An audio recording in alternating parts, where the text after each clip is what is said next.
नमस्कार किसान साथियों, आज हम बात करेंगे गेहूं की बालियां निकलते टाइम मुख्य कार्य हैं जो कौन से ऐसे कार्य करें आने वाली टाइम में उत्पादन भी अच्छा मिले और खर्च भी आप लोगों का कम लगे।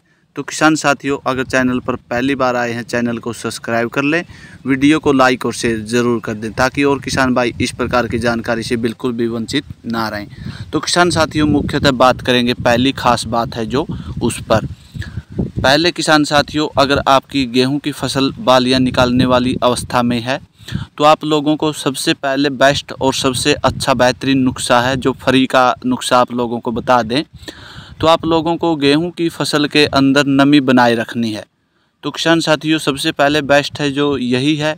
इससे तो सभी बाद में आते हैं, यानी खाद का आप लोग स्प्रे करें या किसी भी प्रकार के न्यूट्रिएंट्स आप लोग डाल रहे हैं गेहूं की फसल के अंदर, वो सभी बाद के कार्य होते हैं किसान साथियों। मुख्यतः गोब वाली अवस्था में यानी बालियां निकलने के वक्त मुख्यतः सबसे बेहतरीन जो रिज़ल्ट आप लोगों को उत्पादन में मिलता है, इसी का रोल रहता है। तो आप लोगों को अपनी गेहूं की फसल के अंदर पानी की व्यवस्था बनाए रखनी है, यानी नमी आप लोगों को बिल्कुल रखनी किसान साथियों। प्योर 100% आप लोगों को नमी रखनी। ये नहीं कि आप लोगों को ज़्यादा पानी की बर देनी नहीं किसान साथियों। केवल एक आप लोग नॉर्मल पानी ही अपनी गेहूँ के अंदर लगाएँ। और आपको दूसरी जो सावधानी है यानी दूसरी जो खास बात है किसान भाइयों, आप लोगों को यूरिया का प्रयोग नहीं करना दानेदार का। ये भी एक खास बात है किसान साथियों। दानेदार अगर इस टाइम पर इस अवस्था के अंदर दानेदार, तो आप लोग या पोटास भी हो, कोई भी माइक्रो न्यूट्रंस या फर्टिलाइज़र किसी का भी आप लोग प्रयोग ना करें।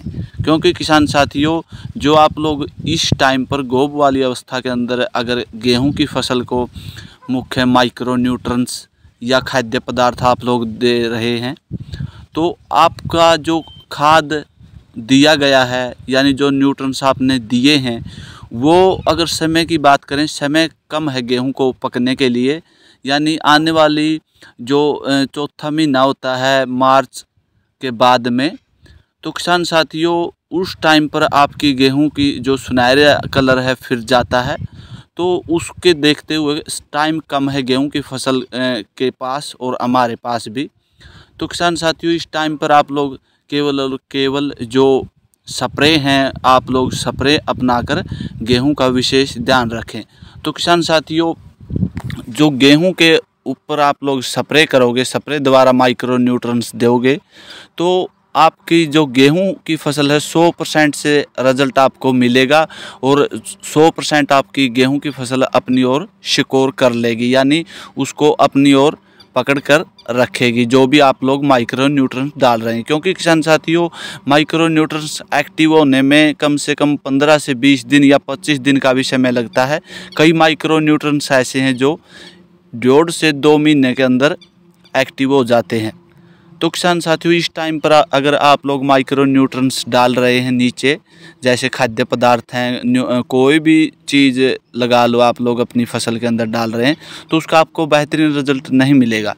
तो किसान साथियों, इसी के चलते अभी जो मौसम है पिछले 2 दिनों की अगर बात करें, यानी 31 जनवरी और 1 फरवरी की हल्की फुल्की कई क्षेत्रों के अंदर बारिश भी देखी गई है, जिससे मेरे किसान भाइयों की गेहूं की फसल के अंदर अगर बात करें एक वरदान साबित हो सकता है। क्योंकि जिन किसान भाइयों ने अच्छे से अपनी गेहूं की देखभाल कर रखी है और माइक्रो न्यूट्रिएंट्स व खाद्य पदार्थ की जो भी पूर्ति थी उन्होंने समय रहते कर ली है, तो उन लोगों को अगर किसान साथियों को बात करें तो एक अच्छा उत्पादन सामने आएगा। यानी उत्पादन आपका 100% प्योर अच्छा और अधिक उत्पादन आपको मिलेगा किसान साथियों। क्योंकि आप लोग एक मुख्यतः ये बात भी है किसान भाइयों कि आप लोग वीडियो देखते हैं या अन्य कोई भी किसान भाई अपने गेहूं में किसी प्रकार का स्प्रे कर रहे हैं, तो आप उसी आधार पर अपनी गेहूं को भी ले लेते हैं। क्योंकि उसकी गेहूं के अंदर और आपकी गेहूं के अंदर अंतराल हो सकता है, यानी आपके जो माइक्रो न्यूट्रिएंट आपने पूरे कर रखे हैं उस किसान भाई ने नहीं कर रखे।